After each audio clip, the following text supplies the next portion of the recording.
Well, guys, it's official. Robinhood said that, yeah, we're not going out like no punks. So if you're into finance or investing in anything like that, then you've heard the recent news about Robinhood opening up their cash management, or at least they're trying to open it up again. So before, when they started, they wanted to do a checking and savings, which got the entire industry up in arms. And I did a video about it, just stating about how a lot of the older players and the older people in the game, how of course they wouldn't like something like that because 3% was pretty high. So now Robinhood has just announced that the cash management will be 2.05%. I don't know how much the 0.05 will matter, but basically 2%. Now, I was pretty excited when I got to the alert to see that they were starting their cash management, which we have been waiting for months. And Robinhood, it just seems like they were kind of late to their own party. Because before, as when they announced that they were going to do their checking and savings at 3%, there weren't as many players in the game or people starting to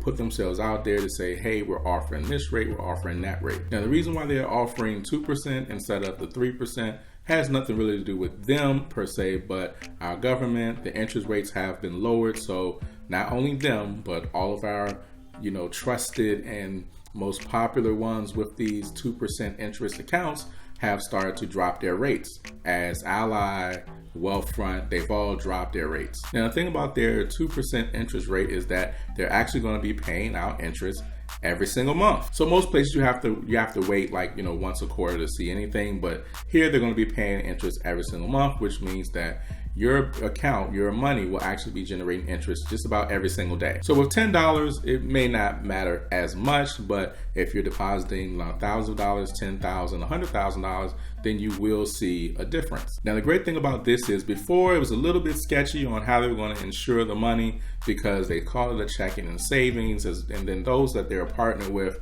were like, wait a minute, hold up.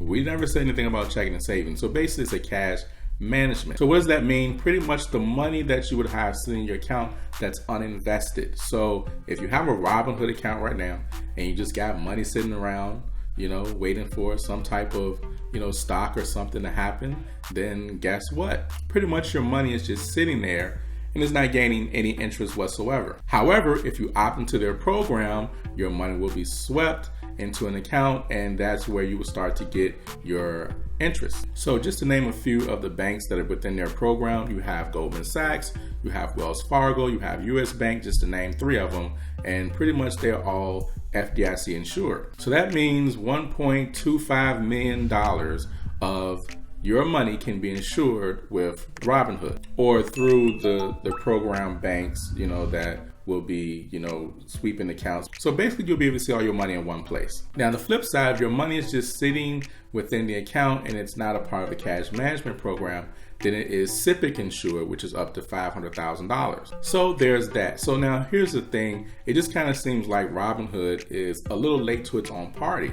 And the reason why I titled this video Robinhood Reborn or, whatever, is because it's kind of like Robinhood kind of like slipped into the background with concerns, being able to expand its brokerage. So now having a cash management, just like we talked about the brokerage accounts going to $0 commission trades. So these brokerages being able to offer things like better interest on your money, as well as being able to offer different things like, whether it's loans, IRAs, et cetera, whatever they're offering makes those platforms a lot more attractive, which for them just means that they're able to make more money. But because of the competition, it benefits the consumer because now you see, companies are starting to fight to have the best rates or have the best, system just so that they can gain your business. For Robinhood, they have over 75,000 ATMs within their network, and you won't be charged any fees for that.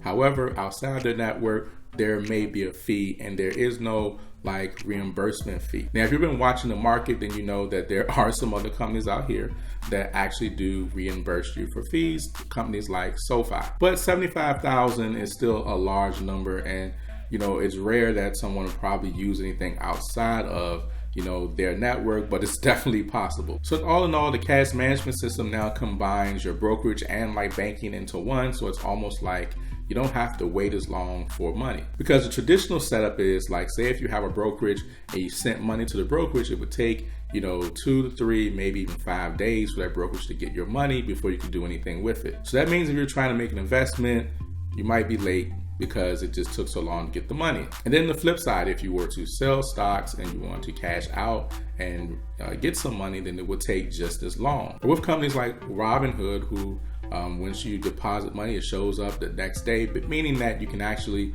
start to invest with it that same day. Actually, once you say, hey, let me transfer $1,000, they make $1,000 available for you to go ahead and start investing. So the quick turnaround is definitely a plus, but it also brings together the brokerage and the bank together in a sense. So now you can actually use that because they have debit cards where you can actually swipe. So of course I decided to get on the mailing list, even though I don't really have like any real use or intentions to use for their cash management, because as I was waiting for Robinhood to do that 3% thing, just realizing that time is moving and there's other things happening and the Feds are lowering their interest rate, I had decided to just play around with some other different accounts. So I've checked out like Wealthfront, which has been pretty good, as well as SoFi, and I'm really liking SoFi a lot. Like I did a review of it not too long ago, but they have a really nice system, as well as they have different features in there that are really, putting them in a good place to be really strong competitors in this market. So I wonder, is this going to help Robinhood kind of